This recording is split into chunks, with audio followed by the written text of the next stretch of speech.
Hi hello வணக்கம். இது உங்கள் சிவி ஜோன். சொல்லரும் எப்படி இருக்கீங்க? இப்போ பார்த்தீங்கன்னா ஒரு பயங்கரமான சம்பவம் பயங்கர சர்ச்சையை ஏற்படுத்தியிருக்கு.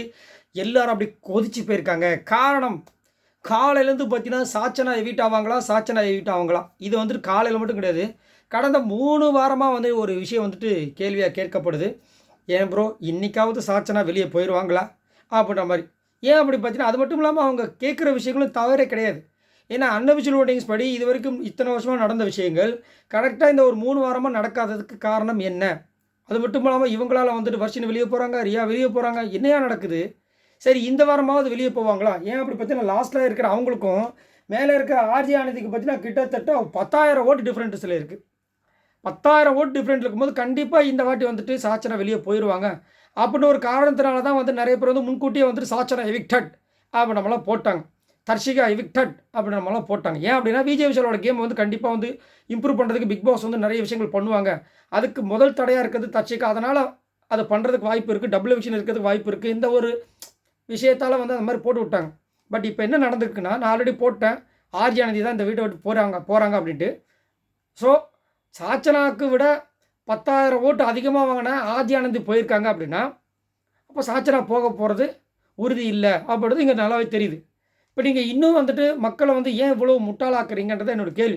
நம்ம வந்துட்டு இவங்க போகக்கூடாது, இவங்க போகணும்னு சொல்லிட்டு மக்கள் பார்த்து பார்த்து ஓட்டை போட்டு போட்டு இந்த விஷயம் இன்றைக்கி நடக்குமா, இந்த விஷயம் இந்த வாரமாவது நடக்குமான்னு சொல்லிட்டு மக்கள் வந்து அவ்வளோ இதில் இருக்காங்க. ஆனால் நீங்கள் வந்துட்டு இங்கே என்ன பண்ணுறீங்க, ஒருத்தங்களை வந்து காப்பாற்றுறதுக்காக, இப்போ காப்பாற்றுறது ஒரு மேட்டர் கிடையாது, அதை காப்பாற்றுறதுனால தகுதி இருக்கிற ஒரு சில பேர்லாம் வெளியே போயிடுறாங்க. இப்போ ரியாலாம் கண்டிப்பாக இருந்திருக்க வேண்டிய ஆள், பாவம் அவங்க போயிட்டாங்க, கடுப்பாகி போயிடுச்சு. அவங்களாம் இருந்திருந்தாங்கன்னா கண்டிப்பாக இந்த டால் டாஸ்க்காக இருந்தாலும் சரி, இந்த இப்போ டெவில் டாஸ்க்லலாம் வேறு மாதிரி வச்சு செஞ்சுருப்பாங்க. அவங்க போனதுக்கப்புறமும் ரொம்ப இப்படி ஃபீல் பண்ணி ரொம்ப வருத்தப்பட்டாங்க. இந்த மாதிரி தகுதியான ஆட்கள்லாம் வந்து வெளியே போகிறதுக்கு காரணம் என்னென்னா, ஒரு சில பேரோட அந்த இன்ஃப்ளூயன்ஸால் என்ன பண்ணுறாங்கன்னா, இவங்க உள்ளே இருக்கணும் அப்படின்னு ஒரு காரணத்தினால இப்போ பார்த்தீங்கன்னா நம்ம பண்ணிகிட்டு இருக்காங்க. ஆர்ஜி ஆனந்தி போனதை பற்றி என்னை கேட்டிங்கன்னா, இப்போ வந்துட்டு போக வேண்டிய ஆளாக கேட்டிங்கன்னா கொஞ்சம் டவுட் தான். ஆனால் முன்னாடி இருந்தே நம்ம போக வேண்டிய லிஸ்ட்டில் ஃபஸ்ட்டு அர்ச்சனாவுக்கு முன்னாடி எல்லாரோட மனசில் இருந்த ஒரு ஆள் ஆர்ஜி ஆனந்தி மட்டும்தான். ஆனால் என்ன ஒன்று, அதாவது எப்பயுமே ஒரு ஒரு கல் இப்படி வச்சு பார்க்கும்போது பெருசாக தான் தெரியும், சரிங்களா? அதை விட இன்னொரு கல் கொஞ்சம் கிட்ட எடுக்கும்போது இது பெருசாக தெரியும், இது கண்ணுக்கு தெரியாமல் போயிடும். எப்பயுமே ஒரு பிரச்சனையாக இருக்கும்போது அந்த பிரச்சனையை வந்துட்டு சின்ன பிரச்சனை பெரிய பிரச்சனையான்னு தீர்மானிக்கிறது இன்னொரு அடுத்து வர பிரச்சனை. ஸோ அடுத்து வந்து சாச்சனான்ற ஒரு பிரச்சனை வந்தோடனே இந்த பிரச்சனை ஒன்றுமே இல்லாமல் போயிடுச்சு. அதனால் மக்களோட தாட்ஸ் இந்த பக்கம் வந்துடுச்சு, எப்போ சாச்சனா வெளியே போவாங்க, எப்போ சாச்சனா வெளியே போவாங்கன்னு மக்கள் கேட்டே இருக்காங்க. அதன்படி வந்து அவங்களுக்கு ஆப்போசிட்டாக யாரெல்லாம் இருக்காங்களோ அவங்களுக்குலாம் ஓட்டை போடுறாங்க. போட்டு ஒருத்தரை வந்து காப்பாற்றுறதுக்கு எல்லாம் பண்ணால் கடைசியில் இங்கே வந்துட்டு என்ன பண்ணுறாங்க, இவங்க மக்கள் ஓட்டை வந்து சுத்தமாக மதிக்கிறதும் கிடையாது, ஒன்றும் கிடையாது. சாச்சனாவுக்காக என்ன பண்ணுறாங்க, அதுக்கு மேலே 10,000 ஓட்டு அதிகமாக வாங்கின நம்ம இவங்களை வந்து அனுப்புகிறாங்க ஆர்ஜி ஆனந்தி. இதே மாதிரி தான் போன வாரம் வந்து சிவகுமாரும் அதே மாதிரி தான் ஓட்டு அதிகமாக வாங்கிட்டு இருந்தாப்புல, அவரத்துக்கு அமுச்சு விட்டாங்க. சரி சிவகுமார் இந்த வீட்டில் இருந்தால் என்ன பண்ணுவார்னா, போனதுக்கப்புறம் தான் அவரோட சுயரூபமே வெளியே தெரிஞ்சுது. ஏன்னா போகும்போதே வந்து முத்துக்குமரன் மஞ்சரி அவ்வளோ கேவலமாக பேசிட்டு போய் அது ஒரு பெரிய கான்ட்ரவர்சி ஆகிப்போச்சு.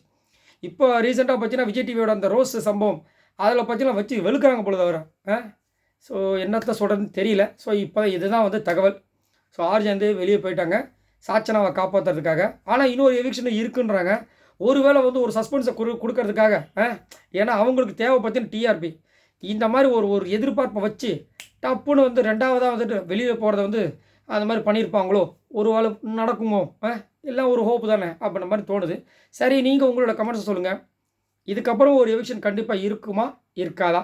இருந்துச்சுன்னா சாச்சனா போவாங்களா? சாச்சனா போகலன்னா அப்போ கண்டிப்பாக தர்ஷிகா தான். எனக்கு தெரிஞ்சு சாச்சனாவா தர்ஷிகாவான்னு உள்ளே இருக்கவங்க வந்துட்டு இதை வந்து கண்டென்ட் வைஸ் பார்க்கும்போது பார்த்தீங்கன்னா கண்டிப்பாக சாச்சனா கிட்ட வந்துட்டு தர்ஷிகாவோட கண்டென்ட் நிறையா இருக்குது. ஏன்னா மக்கள் வந்து எதிர்பார்ப்பு இருக்குது, ஒரு போகணும் அந்த ஒரு வெறி ஏற்படுத்துகிற ஒரு விஷயம் இருக்குது. சாச்சனை வந்து நல்லாவே கேம் கொடுக்குறாங்க, கான்ட்ரவர்சி அங்கங்கே ஏதாவது ஒரு வேலையை உண்டகலப்ப பண்ணிடுறாங்களே. இந்த பேண்ட்டை கீழ்ச்சி விட்டாங்க, அப்புறம் திரும்ப வந்து நெக்கெலாம் பேசிட்டாங்க. ஆனால் இது வரைக்கும் தர்ஷிகா என்ன பண்ணாங்க, விஜய் விஷால்கிட்ட பேசுறது மட்டும்தான். அதனால் என்ன ஆகுது, விஜய் விஷாலோட கேம் அப்படியே டவுனில் போயிட்டுருக்கு.